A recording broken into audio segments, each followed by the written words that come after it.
আসসালামু আলাইকুম। ওয়ালাইকুম আসসালাম। মেহেদি। জি, ভালো আছেন? হ্যাঁ, আছি আলহামদুলিল্লাহ। একটা বিষয় ক্লিয়ার হওয়া দরকার ছিল। বিষয়টা হলো, প্রশ্নটা করা উচিত হবে কিনা বুঝতে পারছি না। তবে একটু একটু ক্লিয়ার হওয়া দরকার। বলবো? হ্যাঁ, বলো বলো বলো বলো। মানে আমাদের সৃষ্টি আল্লাহ তাআলাকে কে সৃষ্টি করলো? বা আল্লাহ তাআলা ছিলেন, আছেন, থাকবেন। কিন্তু শুরুটা কোথায়? বা তাকে মানে প্রশ্নটা বুঝাতে পারছি কিনা? প্রশ্নটা করা ঠিক হলো কিনা সেটাও বুঝছি না। কিন্তু একটু ক্লিয়ার হওয়া দরকার। না না, প্রশ্ন করা ঠিক আছে, কিন্তু প্রশ্নটা কি যে আল্লাহকে কে বানাইলো, বিষয়টা এরকম। জি, জি, জি। মানে সবকিছুরই সৃষ্টি আছে, কিন্তু তাহলে আল্লাহর সৃষ্টি কে বা আল্লাহ কোথা থেকে হলো, এরকম। হ্যাঁ, হ্যাঁ, হ্যাঁ, হ্যাঁ, এক্সাক্টলি। এটা কি তোমার মাথায় আসছে না কি, কিভাবে? জি, আমার মাথায় আসছে। আরো কিছু প্রাসঙ্গিক বিষয় আছে। তো প্রশ্ন এটাই আমার। আসলে অ্যান্সারটা আমাদের অ্যাজ এ মুসলিম এরকম প্রশ্ন আসা ঠিক না, কিন্তু একটু জানা দরকার যে আসলে অ্যান্সারটা কি হবে। এটা হলো বিষয়। আচ্ছা, দুইটা বিষয় আছে। একটা হলো প্রশ্ন আসা ঠিক না, এটা ভুল কথা, প্রশ্ন আসবেই। তো এটাকে চাপায় রাখলে বরং মনের মধ্যে অন্যরকম পরিস্থিতির সৃষ্টি হতে পারে। না, এরকম প্রশ্নের এক্স্যাক্টলি অ্যান্সার তো অবশ্যই আছে, বা একটা ব্যাখ্যা বা যুক্তি আছে। তো সেটাই জানতে চাচ্ছি আমি। আচ্ছা, মূল বিষয় হলো যে প্রশ্ন যে ভুল হতে পারে এটার কি ধারণা আছে? আমরা তো সবসময় মনে করি যে উত্তর সঠিক হয় নাই, উত্তর ভুল হয়েছে, কিন্তু প্রশ্ন যে ভুল হতে পারে এই ধারণাটা কি আছে? জি, আছে। যেমন? অযৌক্তিক কিছু একটা প্রশ্ন আসলো যেটা অযৌক্তিক, যেটার কোনো স্পেসিফিক অ্যান্সার আসলে কি বলবো, হতেই পারে না, বা অ্যান্সার করলে অন্যদিকে চলে যায়। এরকমও তো হতে পারে।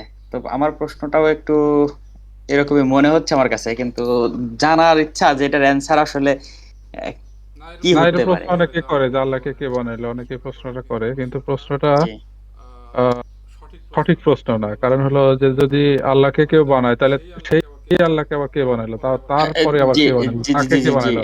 জি, তো এটাই হচ্ছে বিষয়। এটা এটা হলো অসীম একটা পর্যায়ে চলে যাচ্ছে, একের পর এক একের পর এক, কোনো শেষ নাই। উম, হ্যাঁ, এটা হলো তোমার হলো কি বলে, ইনফাইনাইট ইনফিনিটি। রিগ্রেস বলে। হ্যাঁ, হ্যাঁ, ইনফাইনাইট রিগ্রেস বলে আর কি। এটা এটা সমস্যা। এটা হইতে পারে না। কেন হইতে পারে না?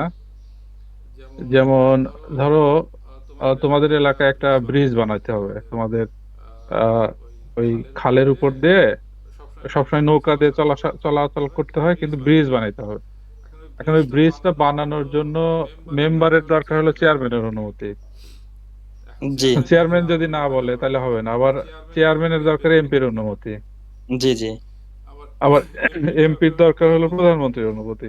এরকম জি, করে যদি যাইতেই থাকে, মানে সবারই যদি অনুমতি দরকার হয়, তাহলে কি আদৌ ওই ব্রিজটা কোনোদিন হবে? মানে শেষ নাই। আমি একজনের অনুমতি দরকার, আরেকজনের অনুমতি দরকার, তাহলে কি সে আদৌ শেষ হবে? মানে ব্রিজটা কোনোদিন উম, বানানো হবে? না, একটা উদ্যোগ, কোন একটা স্টেপ থেকে উদ্যোগটা নিতেই হবে হ্যাঁ, সরাসরি।